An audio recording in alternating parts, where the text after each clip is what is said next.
Big boss OTT का episode 6 काफ़ी धमाकेदार रहा। एपिसोड 6 में काफ़ी कुछ देखने को मिला, जैसे कि कौन किसका दोस्त है, कौन किसे सपोर्ट करता है, किसके दिल में किसके लिए सॉफ्ट कॉर्नर है और कौन किसको ज़्यादा टारगेट करता है। काफ़ी कुछ ड्रामा घर के अंदर देखने को मिला। और अब मैं कुछ ऐसी पॉइंट्स बताने जा रही हूँ बिग बॉस के एपिसोड 6 के बारे में जो मैंने ऑब्जर्व की और शायद आप लोगों ने भी ऑब्जर्व की होगी। पहला ये कि जैसे ही शो की शुरुआत होती है, एपिसोड शुरू होता है, तो आकांक्षा को रोते देखा जाता है। वो काफ़ी फेक भी लग रहा था आकांक्षा का रोना, क्योंकि वो ये बोलती नज़र आई थी कि मैं पंजाबी हूँ और मुझे अच्छा नहीं लगता कि लोग कम खा रहे हैं और इस वजह से वो रोती हैं। पर ये हर किसी को लगता है कि वो फेक कर रही हैं, क्योंकि सबको पता है कि बिग बॉस के घर में खाना तो लिमिटेड ही मिलता है और उसी में आपको गुजारा भी करना है। आप अपना खाना दूसरे को अगर दे रही हैं तो ऐसा नहीं कि ये 7 दिन तक आप ऐसे ही करेंगी। और बिग बॉस ने भी उन्हें यही बात बताया कि भाई आप फेक हैं, क्योंकि अगला टास्क जो बिग बॉस का था वो यही था कि आपको अपने में से किसी ऐसे इंसान को चूज़ करना है जो सबसे ज़्यादा फेक है। और उन्होंने आते ही आकांक्षा की वॉट लगानी शुरू कर दी। आकांक्षा को फेक तो बोला ही, साथ ही मगरमच्छ के आंसू और काफ़ी कुछ बिग बॉस ने आकांक्षा के बारे में बोला।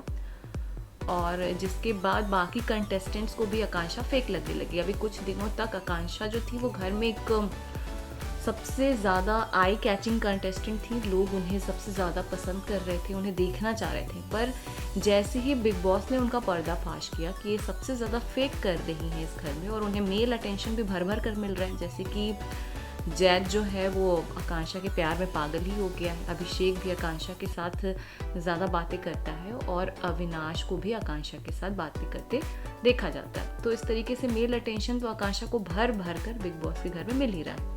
पर जब बात आती है कि घर में फेक कौन है, तो इसमें घर के ज़्यादातर लोग जो है वो आकांक्षा का नाम लेते हैं, जैसे कि बिग बॉस ने बताया भी था।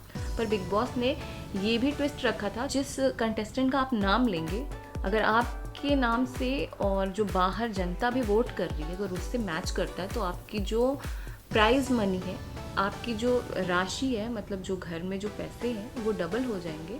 और अगर मैच नहीं करता है तो वो ज़ीरो हो जाएगा। और हुआ भी यही कि घर के ज़्यादातर लोगों ने तो वैसे तो आकांक्षा का नाम लिया, क्योंकि आकांक्षा उनमें से एक फेक कंटेस्टेंट थी, पर एक और कंटेस्टेंट का नाम लेना था, जिसे लेकर घर में काफ़ी महाभारत देखने को मिला।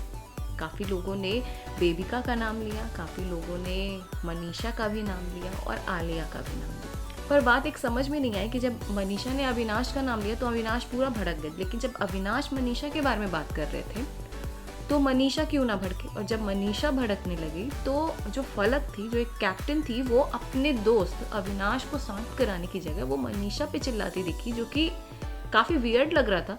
और ये दिखा भी रहा था कि वो मनीषा को मतलब अपने से नीचा तो समझती ही है और ओवर पावर करने की कोशिश कर रही थी, जो कि अविनाश के साथ तो बिल्कुल नहीं चलता।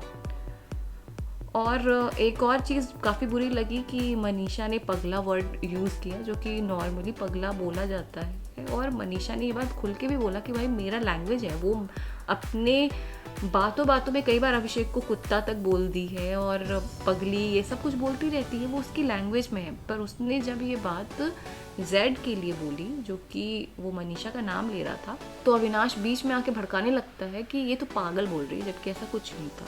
पूजा भट्ट जो होती है वो काफ़ी समझाती है कि ऐसा कुछ नहीं है, ये कहने का इसका कुछ और मतलब था, पर इसको कहीं का कहीं ले जाया गया।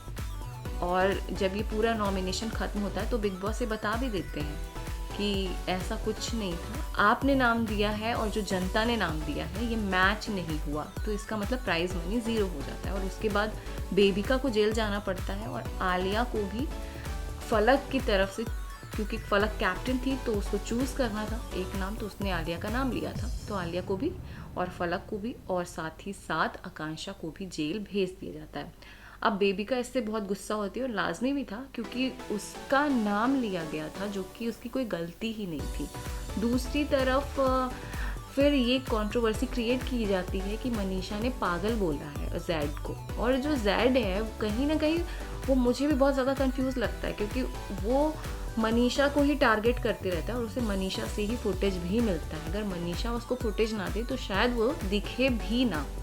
और मनीषा भी मुझे बेवकूफ़ ही लगती है कि वो जाकर जेड जेड करती रहती है और हबीबी हबीबी करके उसके साथ मस्ती मजाक करती है, जबकि कई बार जो जेड है वो मनीषा को टारगेट कर चुका है, वो कई बार बोल भी चुका है मेरे से दूर रहो, मेरे से दूर रहो। पर मनीषा जो है वो बहुत प्योर हार्टेड इंसान लगी मुझे कल, और जो चीज़ शायद पूजा भट्ट को भी नज़र आया, और इसी वजह से पूजा भट्ट ने मनीषा के लिए स्टैंड लिया। सारे लोग मनीषा पे चढ़ गए थे, सारे लोग मनीषा पे चीख रहे थे, लेकिन पूजा भट्ट ने आकर मनीषा के लिए स्टैंड लिया, काफ़ी कुछ दूसरों से लड़ती नजर आई।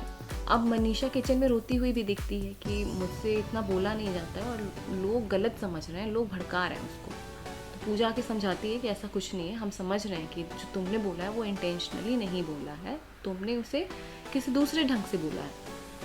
अब वहाँ जेड आकर के फिर मनीषा के साथ गले लग करके उसको मनाने लगता है। जब जेड को इतना समझना चाहिए कि जब तुमने उसे टारगेट किया है, जब तुम उसे नॉमिनेट कर रहे हो, जब तुम उसका नाम ले रहे हो, तुम्हें वो फेक लगती है, तो तुम्हें उसके पास नहीं जाना चाहिए। तो तुम उसका नाम भी लेते हो और उसी के पास भी फुटेज के लिए जाते हो।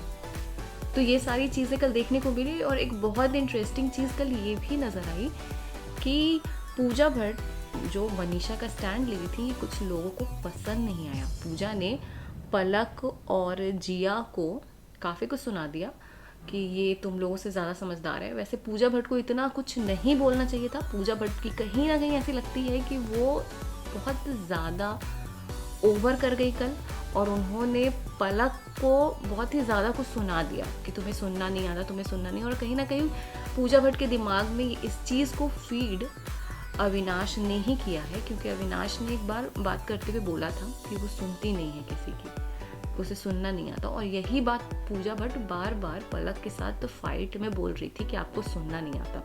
तो जो पलक और पूजा भट्ट के बीच में जो अभी वॉर चल रही है, वो कहीं ना कहीं अविनाश की वजह से ही चल रही है। और बाद में अविनाश और पलक ये सब बातें करते भी हैं कि पूजा भट्ट को मुझसे प्रॉब्लम है। अविनाश कहता है कि मैंने तुम्हारा साइड लिया, जबकि उसने कभी भी साइड नहीं लिया है पलक का, और हमेशा पीठ पीछे बुराई करता ही दिखता है।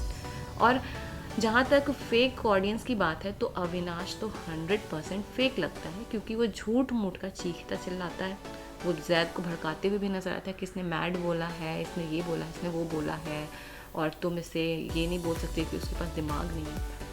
तो अब आने वाले टाइम में, और स्पेशली वीकेंड के वॉर में पता चलेगा कि सलमान खान अब इन घर वालों की कैसे क्लास लगाते हैं, क्योंकि बाहर की ऑडियंस को तो साफ पता चल रहा है कि घर में फेक कौन कर रहा है, कौन सबसे ज़्यादा रियल है।